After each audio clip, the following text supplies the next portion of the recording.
in 2022, we had like most of our windows were smashed out in the store. We had, death threats and harassment and all this kind of stuff. And it's really challenging when you go through those types of things, but also for as much as we had kind of this like adversity and these hard things, our community showed up for us. I mean, they raised like $30,000 for us to repair our windows. We had people who would just come in and give our staff like, gift cards for coffee. And so it was really heartening. So I feel like leaning on the people who know what we do, know who we really are, leaning on fellow business owners is just like a way to kind of get through. And the partnership's awesome. I mean, just being a part of that group of people and being supported by them. They do amazing work. So that's how we've moved through it.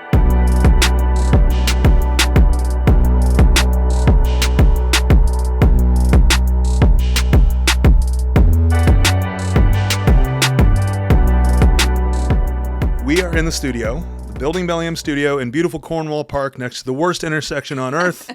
Jen, thank you so much for joining us today. You have a flight. Yes. So we have a window of time here, and you're getting ready to hop on an airplane, but thank you for making time to come in. Thanks. You make me sound like such a jet setter that way. Just a baller lifestyle. Yeah, I'm like actually have to travel today, so. Yeah. So for those of you out there that are listening to this, I think a lot of people in Bellingham know what you do. Mm-hmm. And I would love for you just to explain a little bit more what you do, because this is like, it's such an important topic, but it's also in our world is kind of a taboo topic, right? And you've done such a cool thing, which is making it more accessible, more comfortable, less creepy, right? Yep. So tell the audience what you do. Yeah. So I'm the owner of WinkWink. We're a sex shop and education space. And yeah, I mean, it's a sex shop as you think of what a sex shop is. We have sex toys and stuff. But we are really focused on helping our customers to better love themselves and others, and to live in their sexuality in a more comfortable, shame-free sort of way. And so I'm also a sex coach. I'm a sex educator. We teach classes at the shop. We say we're an inclusive, not creepy sex shop. Like, what does that mean, by the way? Yeah. So, I mean, I think a lot of times when people think of sex shops, they think of kind of this like windowless establishment out in the middle of nowhere that feels a little creepy. And we're the opposite of that. We have big windows and plants, and we try to be really warm and welcoming. We serve everyone, but a lot of our customers are women and queer folks, and just doing our best to make it feel like a place that's not creepy and scary and intimidating. So why is there a taboo on this topic? I mean, it's like something that everybody experiences, whether it's for pleasure or procreation, right? It's something that everybody experiences at some point. Yeah. Why is there a taboo in our culture around the conversation around sex? Yeah. I mean, I think you can look through so many different lenses about that. You can look historically, you can look culturally. It is true that I'm like, sex is kind of like the great uniting force in our society, right? It's like, It's a thing that even if you're not having sex, you still have a sexuality. Right. And yet we're not really supposed to talk about it. I think our lack of accurate, comprehensive sex education is part of that. I think religion can sometimes be a part of that, how our faith teaches that. I think historically it's been a topic that has a lot of baggage around it, and that just equals a whole lot of people who feel uncomfortable. And I would say that, I would say that at this point it's really, it's more taboo to talk about sex than it really is to have it. Like, we're all supposed to be doing it, but you can't acknowledge it. Yeah. Let's take it back to like your classic. I was in our producer meeting before this, when Taylor and I were talking about this, I was like, I'm thinking back to like sex ed in high school. Yeah. And I remember it was more of like a clown show than it was actually educational. Like, oh, haha, our health teacher put a condom on a banana and said, just wrap it up and don't do whatever the thing is. Yeah. And I didn't feel like it still felt like everybody was still like, I still don't know what the hell I'm doing. Like after that, this health class that's like a publicly funded, here you go. Yeah. Tell me a little bit more, like what was maybe earlier on in life when you were in health class, looking back on that, what was that experience like versus like what you're trying to show people? Yeah.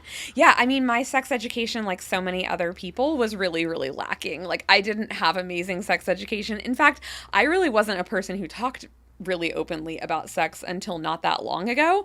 And so when I look back on the sex education I had, it was about like bodies and puberty a little bit. Right. And then abstinence, like do not do it or horrible Yeah. things will happen to you. And then that's pretty much it. And then it's just like on the job Fear. training. Yeah. You're just like, all right, that's it. Just learn as you go. Right. And I think that we can be doing a lot better job than that. Yeah. And that's a big part of your business is education. So you've got the retail side of your business and you've also got the education side of your business. Yeah.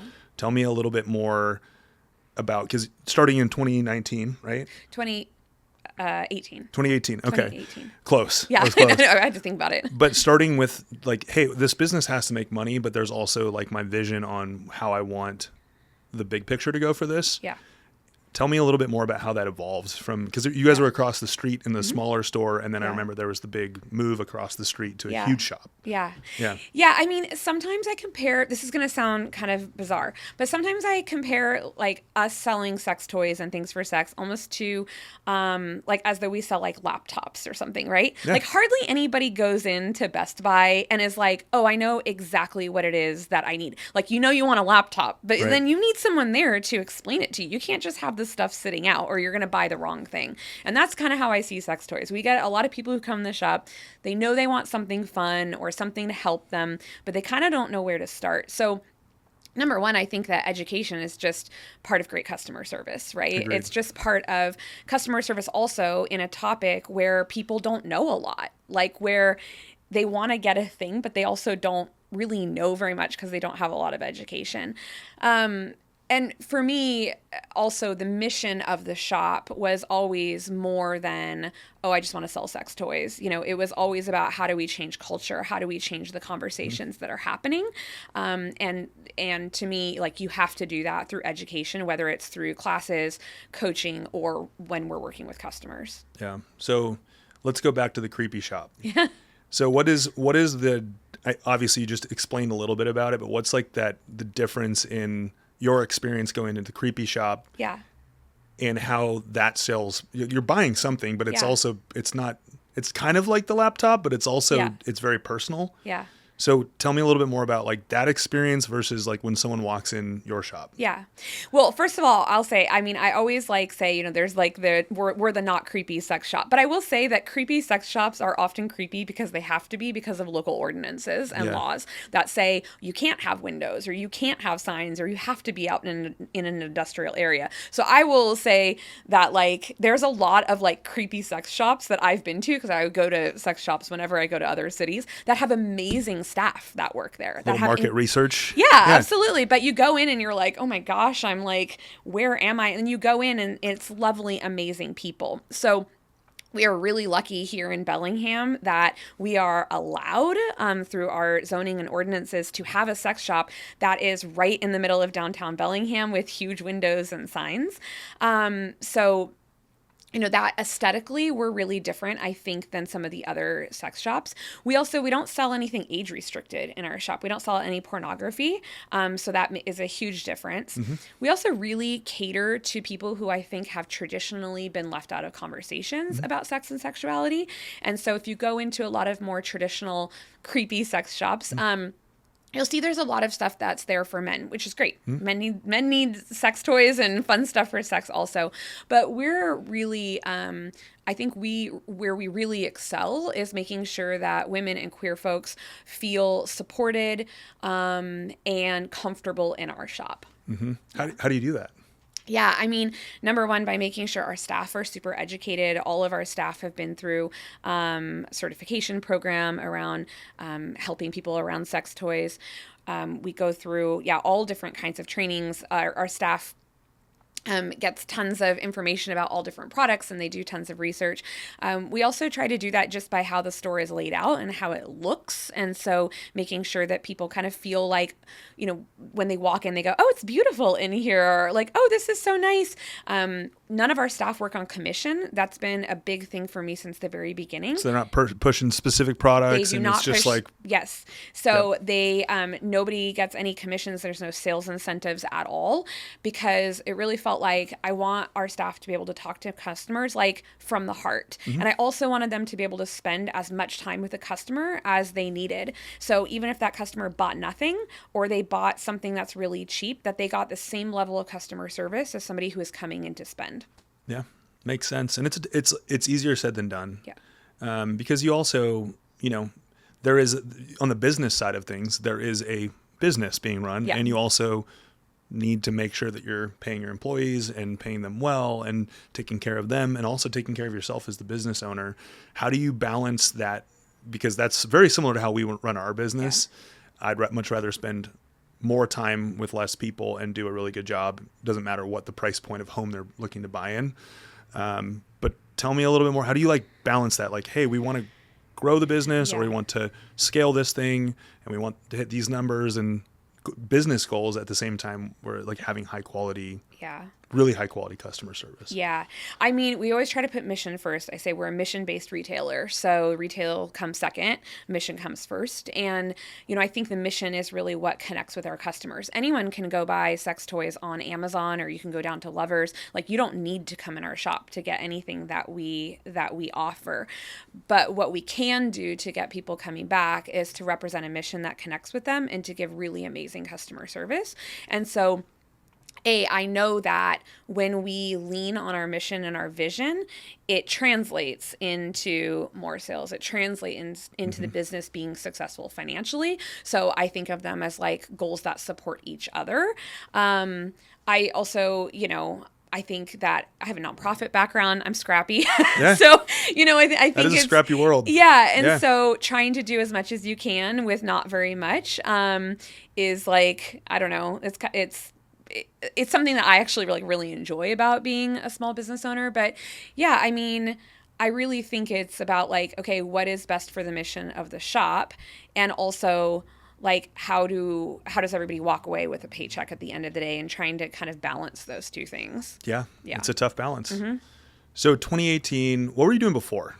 Yes. Well, for the first part of my career, I worked at domestic violence and sexual assault services. So I was a sexual assault victim advocate and violence prevention educator working in schools. I left that job after my daughter was born in 2014. And then I actually was doing contract and consulting work with local government and nonprofit organizations. You're in the mix. Yeah, I was in the mix doing communications, marketing, video production kinds of work and stuff, and just kind of bopping around for a few years. So how did this idea spark? Yeah. Was it one creepy sex shop too many, and you're like, okay, that's it. I'm done.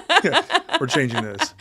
I had been at domestic violence and sexual assault services for a long time, and I spent so much time thinking about consent and how we talk about consent, because I was educating middle school and high school students often, and spending a lot of time about how do we talk about sex in our culture, and why is it so hard for people to, when we go, well, just talk to your partner about what you like and don't like and your boundaries. Even if, and people are you've been together for 20 years, it's Absolutely. still a tough conversation. So I always felt like when I was doing education in classrooms, it was like I was holding people to unrealistic standards, where you go, oh, well, you just communicate with your partner and you ask them these questions, and people are not talking about sex.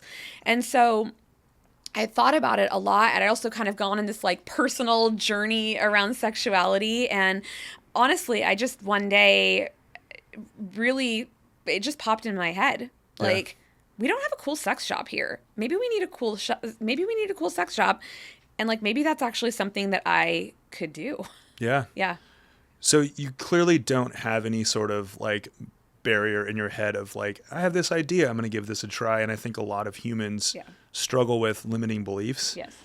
I think most people do. And everybody, even if you do have these big goals and big ideas and can execute, or at least give the best shot of executing, I think everybody has a certain level of limiting beliefs. So tell me a little bit more about you had this idea and then you go, I'm going to do this. This is the right place. This is the right location for this. I can how did that whole creation happen? Yeah.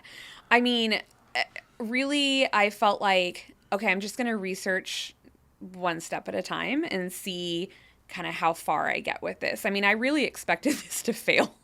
I mean, I still sometimes do, I'm like, at some point you have a good run and you're done. But like, I started researching and it was just like, okay, well, what would this be like? What would the financials look like on this? What would it look like to get a business license? How would it look to have wholesalers and distributors? And I just kind of started like piecing enough things together, and I kept waiting.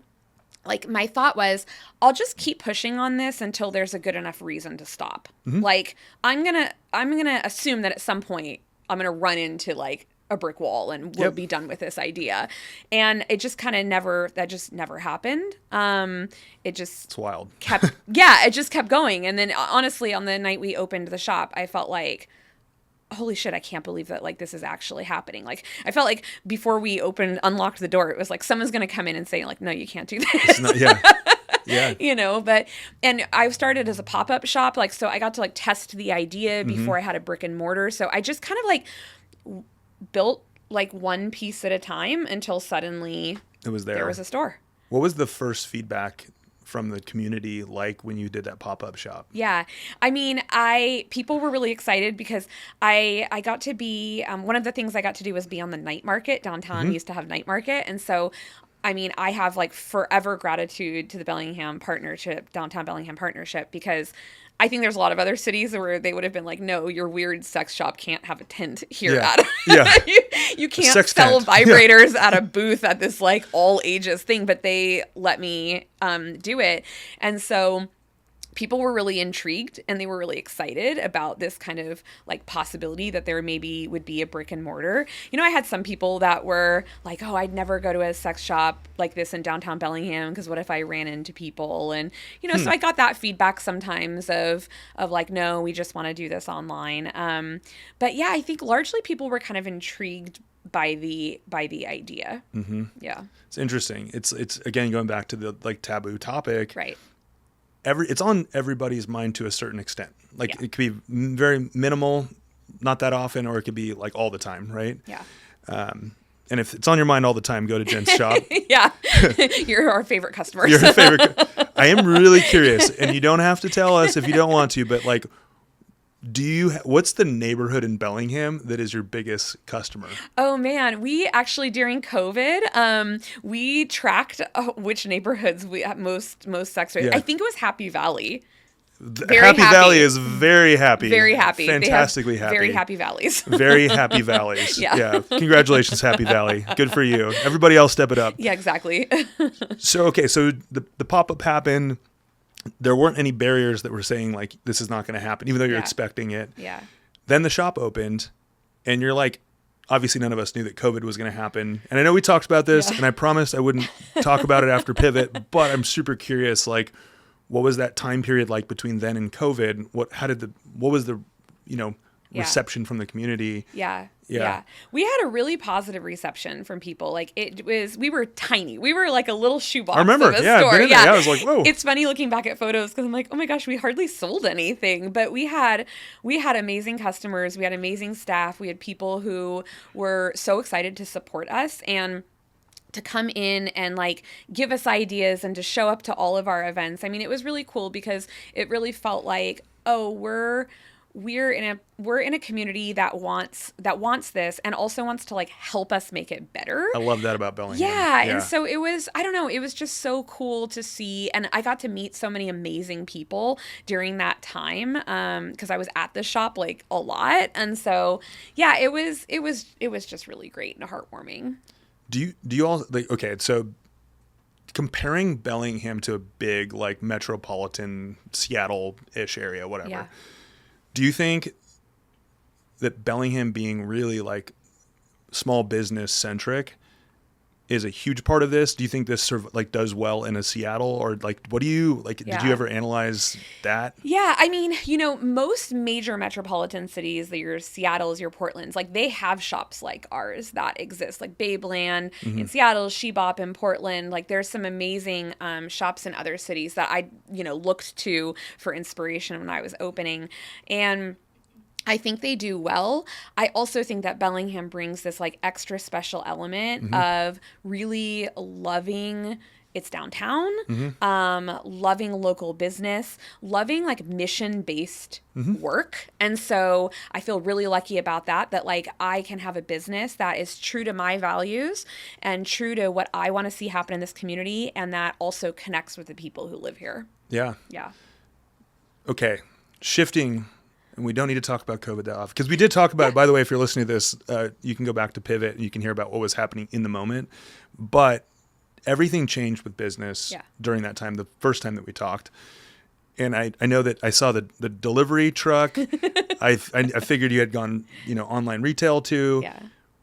Were you wanting to do online retail? Because I know that's a big component, because you're now like in the space that Amazon's in, or like all these other bigger retailers. Yeah, we had a website before COVID, but it was this very kind of fringe part of the business. Right. It was like, if you stumble across our website, sure, you can buy a few things there. We got maybe, and we'll figure out how to get it to you. Yeah, exactly. We would get maybe like a couple orders a month. Like, it was not a big thing. And so when COVID happened, it became really apparent that like, okay, if I want to be doing business during this time, it's going to have to be online. And honestly, I mean, I feel like I kind of thrive in those moments of those like, oh shit moments. Like, I'm not a good, anyone who's worked with me would tell you, I'm not a good like day-to-day maintaining the same thing every day. Yep. I am great. I understand. Like high pressure, you need to turn around something really quick with like creativity and execution. And so I like rebuilt the whole website overnight. I put like on delivery into place. Like, we just got it going. Like, it just happened so fast. And while I would never want COVID to have happened, it really, like, it's carried through. Like, online is now a big part of our business that I do not think would have happened if not for COVID. It objectively made or broke businesses. Yes. And it either launched or sadly, and that was a hard part to watch with great local businesses that didn't make it, or maybe it was a good opportunity for them to pivot to a different thing. Yep. There's always a silver lining. Yeah. But that was tough. But so you pivot, and then of course there's this, like, I remember seeing all the content around, like, we're moving, but we're going across the street. Yeah. Tell me about that move. Yeah. It was an easy move, right? It was. It's right there. You can see it, but it's across also. It. We actually just carried stuff. We got a bunch of people, and we just carried everything over. It was funny. I wasn't thinking about moving at all. Like, I hadn't had it in my head that we were going to move, and then. It's funny, I was standing across the street from the shop waiting for my husband to pick me up one day, and he was running a few minutes late. And I was As like, we always do. We're always a little bit late. I think it's the one time that I wasn't the late person. It's like annoyingly late. Yeah. Not 10 minutes, but like 2 minutes. But it gave me enough time. I was standing on the other side of the street, waiting for him to pull up. And I was like, oh, I wonder what it looks like in this empty space, commercial space. And I'm looking in there, and I'm like, huh. I wonder if this would maybe be an option. And what's cool is because we have the shop in the education space, which we had at the old shop too, except it was upstairs. Our education space was upstairs. The space that we're currently in, I was looking in there, and I'm like, oh, it's already divided into two. Like, there's already two spaces it's ready here. To go. Yeah. Yeah. And so it was, again, like, it just kind of popped up as like, huh. Flow. Yeah. I guess maybe this is a thing I could look into doing. Let's okay, I want to talk about the education space because and I'll preface it with a brief story that will probably make everyone laugh, but the talk as a kid, like middle school, high school, that age, like I remember my dad, and sorry Dad, I'm going to blast you here, but I remember my dad gave me a bag, which I found out later was expired condoms, and said, it was just when, and it was just like, I get it. I'll be careful. Yeah. And then my mom actually found the bag of condoms and said, that these are all expired. Where'd you get this? And I said, my dad, and they're divorced. So she goes, of course he did, kind of thing. But like pivoting to the talk, I know that there's education with kids and that's important too. But also like, I know there's a part of your education that's geared towards parents and like how to like talk to their kids. Cause it's probably, my kids are 3 and 0. Yeah. And like, I don't know. I don't know if I'm going to be the one to have the talk with my 2 daughters or if my wife's, I don't know. Yeah. And it's even awkward for parents, I'm sure. Yeah, totally. I mean, I think even parents who have the best of intentions of like, okay, I'm going to be super open and I'm going to have these conversations with my kids.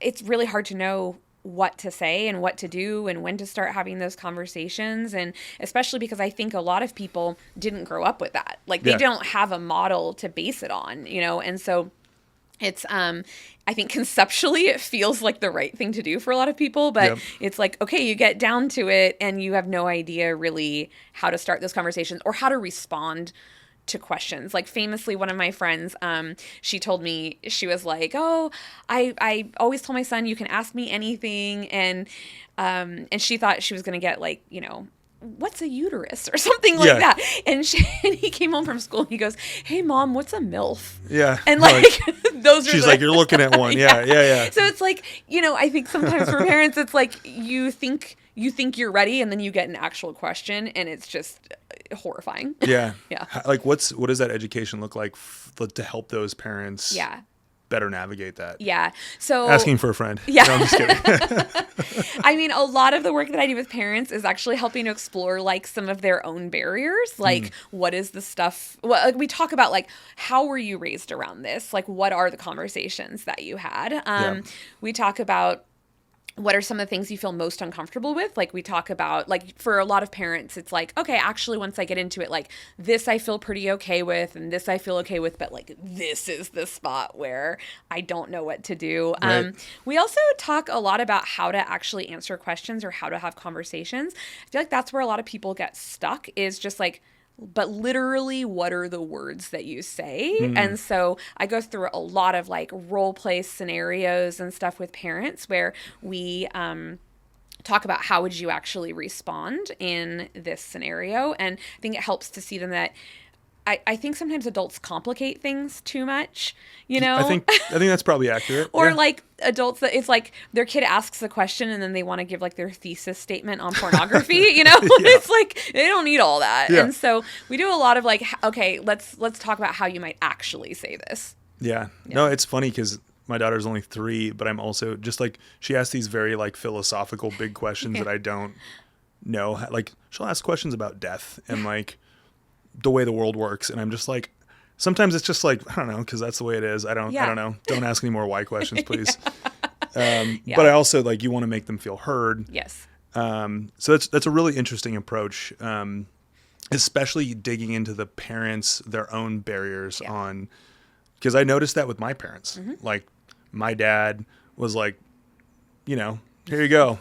And my mom was like, she's very like, and I love you, Mom. She is very like, the celestial beings and the like, you know, like people, they just gravitate towards each. I'm like, oh God, Mom, no more talking about gravitating, please. It's like, that's freaking me out more than like, just give me the basics. Totally. Here. Yeah. Parents skip over a lot. I had a girl once in a class who she was like 14 at the time, but she said when she was growing up, her dad used to say, you know, you need to stay away from boys. They only want one thing from you. And she was like, what is it? Yeah, what is it? I don't know what it is. What's the thing? Because he would never tell her. And so I think sometimes. Just implied. Yeah, it was like implied, but she's like, I'm 7, you know? And so I think sometimes parents, it's like, in their attempt at having the conversation, sometimes they're so vague that we're like, I don't know what you're talking about. Yep. Yeah. I do have a reoccurring nightmare. And again, this is just in my own head. And I don't care if my daughter goes to prom. Prom was kind of a waste of time when I was in high school. But there's somebody that's exactly like me but is like modern day version of me, probably with the poofy like llama hair. Sorry, no hate on Gen Z. I actually have a mini llama going on right now, but it's somebody like of her generation, and I'm like, no, this is not happening. And having that weird freak out parent moment of, you know, So, anyways, I get that totally. Yeah. So the education space, you've got the retail shop, which is it like triple the size, quadruple the size? Yeah, it's at least that much bigger than the first space. Yeah. And I will say, because we went there, we came in during the wine walk, and granted, there's tons of people there, and I understand where you're coming from, because I didn't feel uncomfortable with a ton of people around and we're like, what is this? What's that? Kind of thing. Yeah. So tell me about some of the events that you do there. I know that we've talked about the education with directly with kids, some of the consulting, just working with adults. Yeah.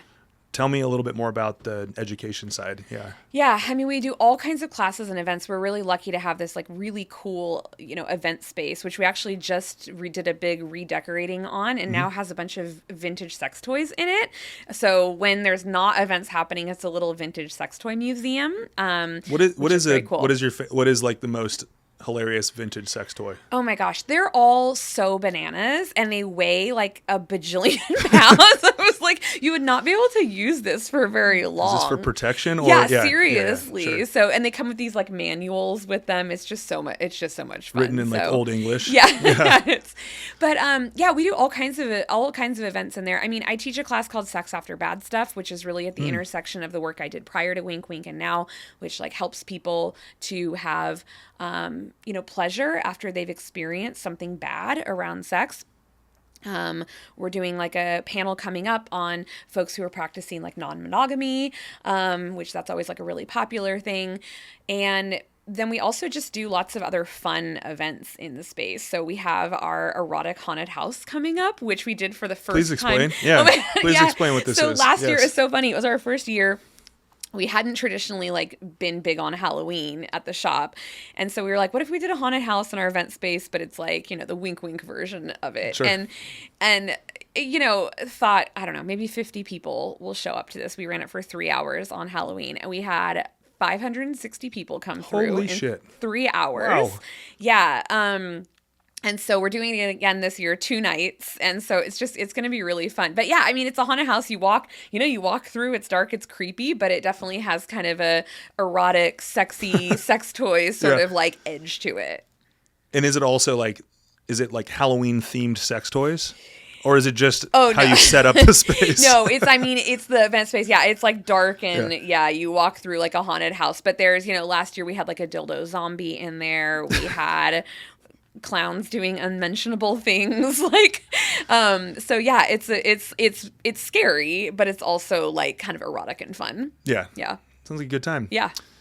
So a big thing that I see with most business owners is that at some point during the growth of the business, it's always a different category. You get some sort of adversity, you get some sort of pushback, you get some sort of support but pushback. Tell me a little bit more about how you deal with like adversity especially around the receptivity from the community for what the business that you run. Yeah. I mean, we're really lucky that I think the vast majority of our community really supports the work that WinkWink does and sees the value in it. We have also had I would say a vocal and somewhat violent minority that has come out and protested the shop, that has really been attached to some like national media around what we do, because I also serve on the school board. So sometimes the sex shop school board intersection is like too much for some people to handle. And so, in 2022, we had like most of our windows were smashed out in the store. We had, death threats and harassment and all this kind of stuff. And it's really challenging when you go through those types of things, but also for as much as we had kind of this like adversity and these hard things, our community showed up for us. I mean, they raised like $30,000 for us to repair our windows. We had people who would just come in and give our staff like, gift cards for coffee. And so it was really heartening. So I feel like leaning on the people who know what we do, know who we really are, leaning on fellow business owners is just like a way to kind of get through. And the partnership's awesome. I mean, just being a part of that group of people and being supported by them. They do amazing work. So that's how we've moved through it. I love it. I mean, everybody experiences different. I mean, you've experienced a specific type of adversity. Yeah. How do you push through that with a good mindset and still like, you don't have to agree with everybody, but how do you remain compassionate? Like how does that stay rooted when you're like, there's like the lizard brain part of you that's like, whatever the thing is, you have this, urge to impulsively react to something, but you seem to have stayed rooted in compassion and saying, well, don't have to agree, but also I'm going to keep doing this. Yeah. I mean, I really spent the last like few years kind of pondering exactly that, because I do think that it's easy to just stay in this like really angry, we're the good guys, they're the bad guys kind of thing. And that's not sustainable for me, at least personally. Like that just eats away at me. And so I don't want to be in that space. And so I've done a lot of work to try and hold people in a soft, empathetic space, even if that's not where they're holding me. And, I hear sometimes from, really angry people, and I try to see things from their perspective. Sometimes they're mad about things that aren't based in reality, or have been twisted. But I think like, gosh, if I really believed that, I would be mad too, Sure. Yeah. And so, I mean, I really try to think like, people are people, and I think most of us have more in common than we do. That's different. And I don't know. I don't want to be fueled by anger, so I'm not. Yeah. I just try not to be. Yeah. It is a choice. It's a hard choice. It is. And I sometimes feel myself starting to spin up, where I'll see a comment online of someone who said something really vile about me or whatever, and I can feel myself starting to spin up and getting in that. And then I will stop and I will just think in my head, like, I hope this person feels loved and cared for. I hope they're healthy. I hope their family's healthy. I hope their children feel loved. I hope good things for them. And like, it sounds so cheesy, but like, honestly, just spending like 20 seconds thinking about this person in a kind way, like helps me to kind of feel more grounded, and also to approach it in a way that I want to. Yeah. Yeah. Yeah. It's a tough thing, because you never know what place mentally, physically, emotionally somebody is in. And we find that a lot, not to make any sort of bridge to real estate. We find that we're like dealing with people's lives and their livelihood. And sometimes people make assumptions, make rash decisions. And it's our job to not, to hold compassion, keep things objective, make them feel heard, but also remember, and Em asks me all the time, how are you not, like, how is your whole day not spun out? And I'm like, because it's not personal. Right. It's not if something's my fault, I'm going to handle it. I'm going to make it right, because I'm human and make mistakes. But also, most of the time, it's just someone's upset and they're emotional about something, and I have to compartmentalize that. Yes, absolutely. Yeah, I think compartmentalizing is so important, and just like, I can take on what I need to take on, and I don't have to take on everything, and I can like protect myself, and I can protect my staff, and I can, protect my emotions, and I can hold people accountable when they say things that are, over the line. And I can also have empathy and compassion and try to remain soft. It's a great place to be. That's kind of how I approach it, but yeah. Okay. So my big question, always around a retail business where you're managing inventory, and you're managing, like, there's so many of these projections of trends and new products, and how do you manage that? How do you go through, like, okay, here's this new prototype thing that came out and I've heard really good things about it, and I'm going to order X amount of these because I think it's so much like projecting what you think is going to happen. Yeah. How do you do that? That sounds incredibly stressful to manage inventory. Yeah, it's hard. Yeah. And I try not to be too much of a control freak about it, because we have an amazing manager. Fanny's our manager of the shop, and she does all of our ordering for most of our toys.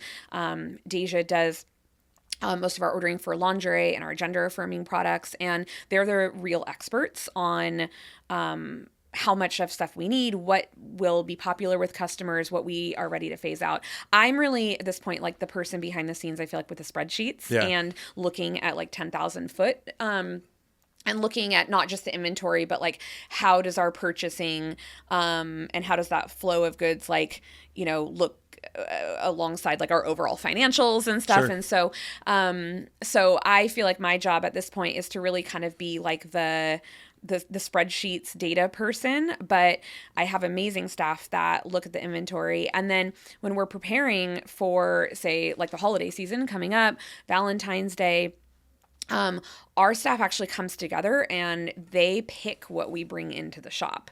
Our staff all have gone to like trade shows and trainings, like in person and online. They're the ones who see all the new products that come out. And we have a massive, we're about to do it in a couple weeks. We have a massive spreadsheet of everyone's new ideas of what they want to bring into the shop. I mean, it might be 150 things. And we sit down in a meeting and we go through every one of those. We pull up the links, we talk about, because they're the ones who sell it. Yeah. Like, I'm not there every day selling things. And so, you know, they're the real experts, I think, in what our customers want and what our community wants. I've got spreadsheets, but that's all I have. Yeah. You know? So they're really... You have to have both. Yeah, they're really the brains behind that. And what's cool is because, you know, we're a small space. And so we don't have everything that like an Amazon's going to carry, obviously. Right.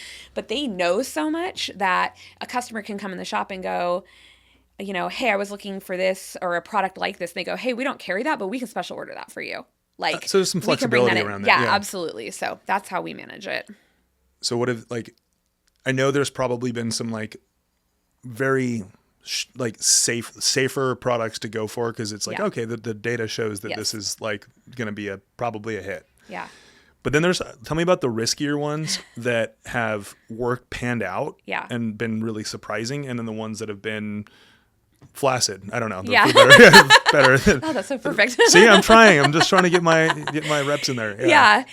I mean, I would say, overall, sometimes our customers, especially with toys, I would say, broadly speaking, the weirder it looks, the harder it is for us to sell. Sure. And so if it's not immediately apparent how to use the toy, I think it's harder to sell. So sometimes we'll have things that like our staff really likes a lot, but it's like we're explaining it to people and they're just like glazing over there. Yeah, that kind of thing, you know, because some people don't want our help. They just want to look at the toys on the shelf and they don't want us to explain everything. And so when you have a toy that looks weird, it's like, I don't even know where to put that. Right. So those things are kind of hard. Those things can be a challenge. And then, you know, but we've had toys like, I am always happy to eat my words when we're at a meeting and I'm like, guys, I don't think that this toy is going to sell, but okay, let's get a few of them in and we'll see how it goes. And it like flies off the shelves. Sure. And that really comes down to our staff being incredible at what they do and excited about what we're bringing in. And so it's always fun when that happens, that we have something that we're not sure if it's going to work. And it's like, oh, we actually can explain this to customers, or this was like a missing, untapped, you know, market and stuff. So yeah, it's sometimes hard to predict, but I also feel like we have a pretty good sense of who our customers are at this point. And you'll do like test orders just to see like a more beta test order to see like, okay, whoa, or like, okay, well, that's fine. Yeah, we get products in sometimes just to like look at them. You know, I mean, I feel like we're the only workplace ever where it's like appropriate to be like, I've actually used this toy, or like my partner and I have tried this, you know? And so sometimes we do have like personal experience where we can share, but a lot of our staff have seen things at trade shows, I mean, where they're seeing thousands of toys. And I mean, we only have so many spaces for toys in our shop. So we only get the best of the best in across a price spectrum. That makes sense. Yeah. So we've established that Happy Valley is the happiest valley in Bellingham.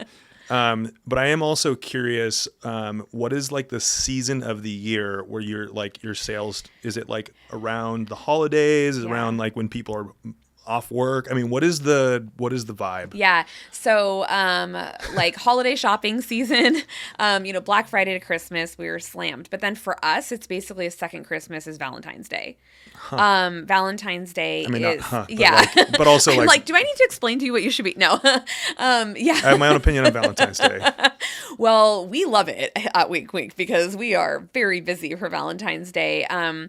For us, that's like as big as Christmas is. And so I basically feel like we're heads down from November through, you know, the end of February. But yeah, and it's fun. Like Valentine's Day is just kind of different customers than our usual customers. Yeah. Do you know about the second holiday that comes after Valentine's Day? No. Oh, yes. For everybody that's listening, I was made aware that I think it's March 14th is Steak and Blowjob Day. Yeah. Yeah. You can do that for Valentine's. You can do it any day. See, Valentine's Day for me, I think the thing is like Valentine's Day and holiday season got over hallmarked for me. And I don't know, do you have that whole thing where people are like kind of burnt out from the holiday we all love the holidays, but it's somewhat. Yeah. Maybe it's just an age thing where like Yeah. growing up in the 90s and early Yeah. 2000s, like that, Yeah. it was like blasted in your face. It was so commercialized. Right.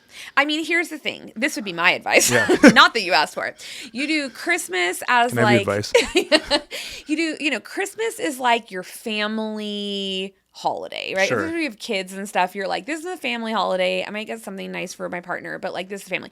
And then you go full on 18 plus for Valentine's Day. Like holidays are over. Yeah.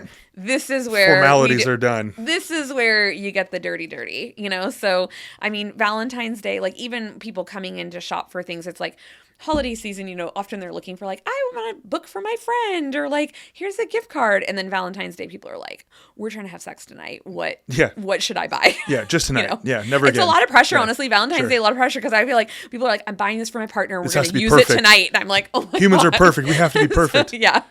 So do you have a whole like romantic novel, erotic novel section too? We don't. We tried to sell like erotica and romantic novels and stuff, but people just don't buy. I don't know if people read, but they don't buy like novels at this point, I feel like. So, we've tried it, but then I think you kind of have to have like a critical mass. I mean, in the back of my head, we also opened like a romance bookshop, but that's for I think it come back. Yeah. I think people will get burnt out from technology Yeah. and getting inundated with Instagram reels and whatever. And yeah. Plus like romantic or novels or erotica, a fun thing to do with it is if you have a partner, is you read it and then you highlight the sections that you think are the hottest and then you give it to your partner to read and then they can highlight in a different color and then you're like, oh, here's what you thought. So creative. See? Yeah. So fun. I'm not that creative. Can't do that with a Kindle very easily. It's not as hot. It's not as hot.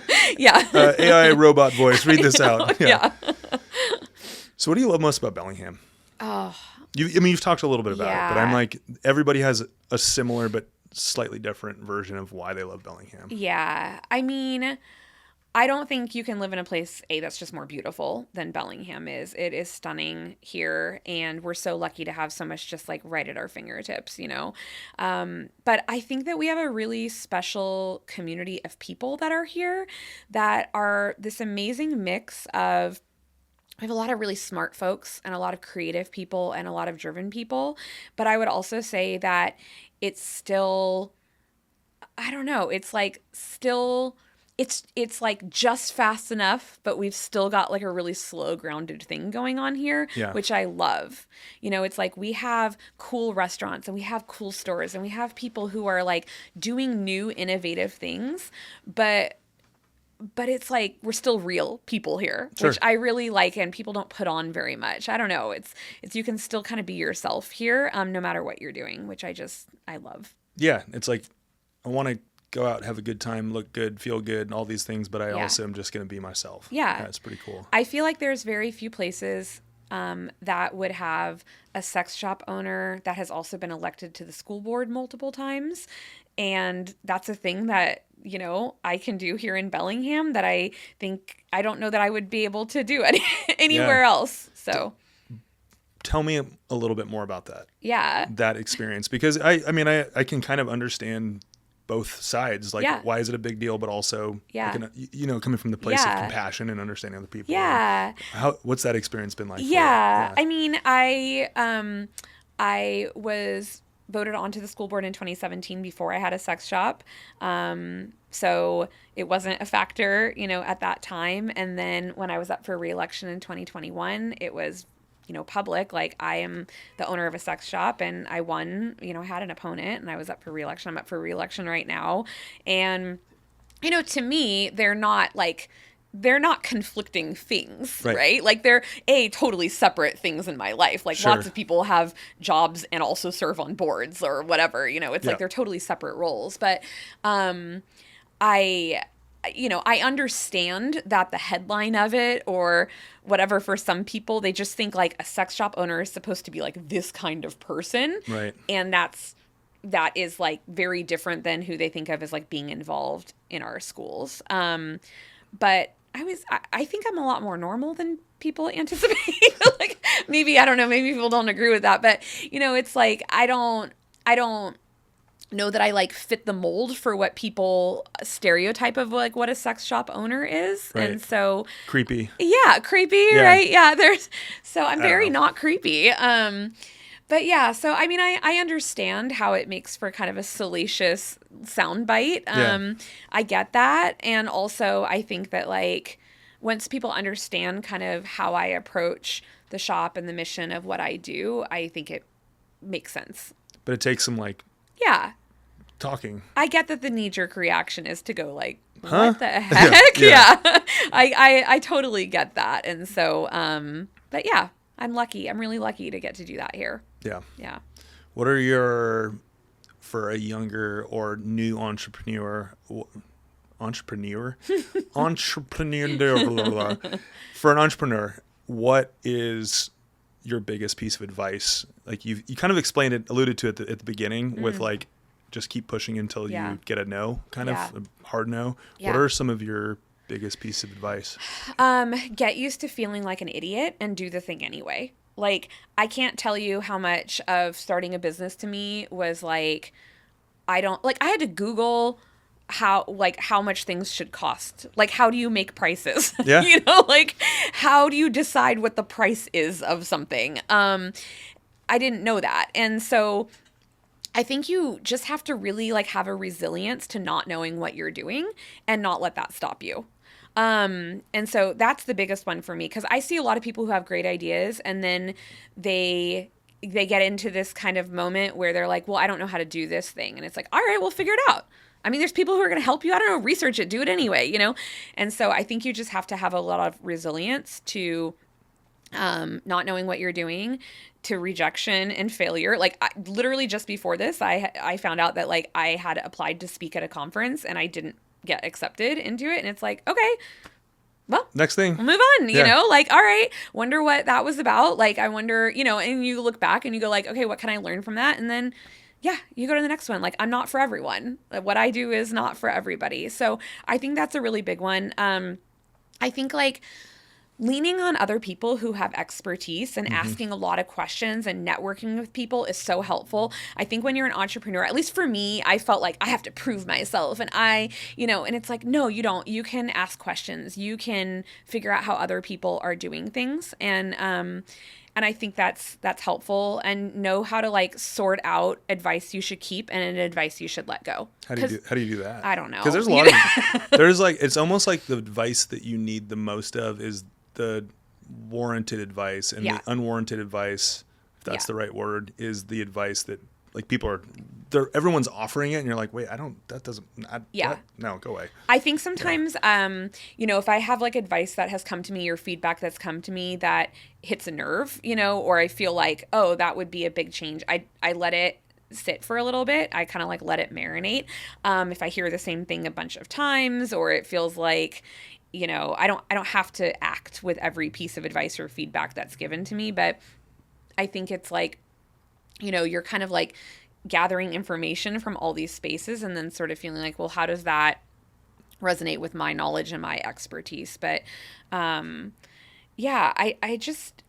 think for people who are just getting started doing things, it's like, gather as much information as you possibly can.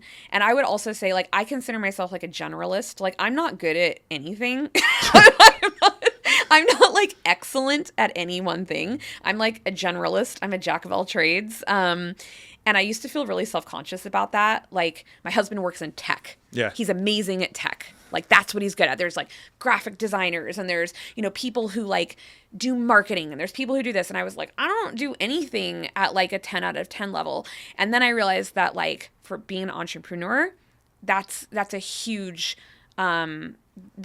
pro. Yeah. And Agreed. so, yeah, if you feel that you're a generalist or you feel like a jack of all trades, like, awesome, you're in the right place.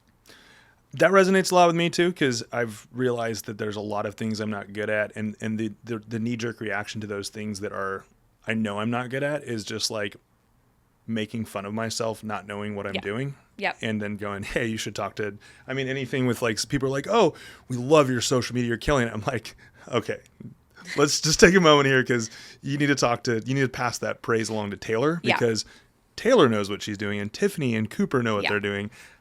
I'm doing this thing over here. It's Yeah. just they're a part of the company and they're Yeah. killing that part of it. Yeah. So Yeah. I think it's as important. Like, we spend a lot of time, I think, especially, I don't know, there's, like, what are your skills and and I'm like, I think it's way more important to know what you're bad at, because that's the stuff that'll actually stop you from being successful. Right. So if it's like, oh, I'm not good at social media, or like, I'm not good at this, it's like, great. That's where I need to pull in someone who can do those things. fire yourself. Right. Yeah. Totally. But it's like, okay, if I'm going to be a person who like is not good at fill in the blank, it's like, I need to know that almost more than I need to know what I am good at doing, because those things will stop you. Like, they'll either stop you because you screw them up, or because you're like, oh, I hate, there's resentment around it. yeah, Like, or I just have like, to do oh, this I thing. hate having to figure out my taxes so much that like I'm just not going to start the business because I'd have to like handle accounting, or I'd have to handle Totally. this. And it's like, no, find someone who does that part, get it off your plate. I called it my fire yourself list, and I just put like, what do I really want to do? Yeah. And then here are all the things I want to fire myself on. Yes. And at that time, I could only fire myself afford to, Yeah. and also understood how to fire myself from those things. And then over time, the firing, we're not a firing company, but like we know what we're good at, and we're honest about what we're not. Yeah.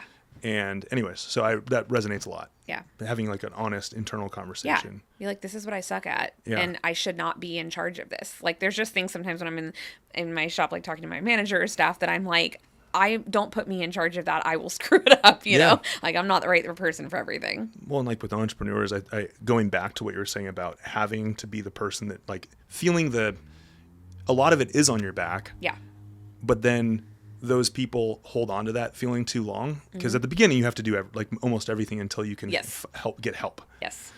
And then there's a point where people still hold on to that, and that's a shot in the foot. Yeah, absolutely. And it's hard because sometimes you're like, you've done a thing and then you give it to someone else to do, and you're like, watching the thing be done differently than how you would do it, and it's Let go. Yeah, it's hard to do, especially when it's like your own, your own baby, your own business. But it's also like, that's the beauty of it, is like over time I feel like the business is less mine than it used to be, which I really appreciate. Yeah. So you have a flight soon. Yeah. It's been about an hour, and Okay. it feels like it's been like 15 minutes. I feel like we could keep talking, and I just super appreciate you taking time in your busy schedule with running your business, also getting on your jet-setting plane, your baller lifestyle to go to Denver. But we just super appreciate you coming in and sharing your story. All of this is going to be out on social media. You'll be able to see the clips. You'll be able to listen to the episode on Spotify and Instagram. And so you guys are on Instagram, Facebook, Yep. YouTube. No. Just, you got to pick your poisons, I know, right, I with was gonna social say, media. I can only do 2. So give WinkWink a follow.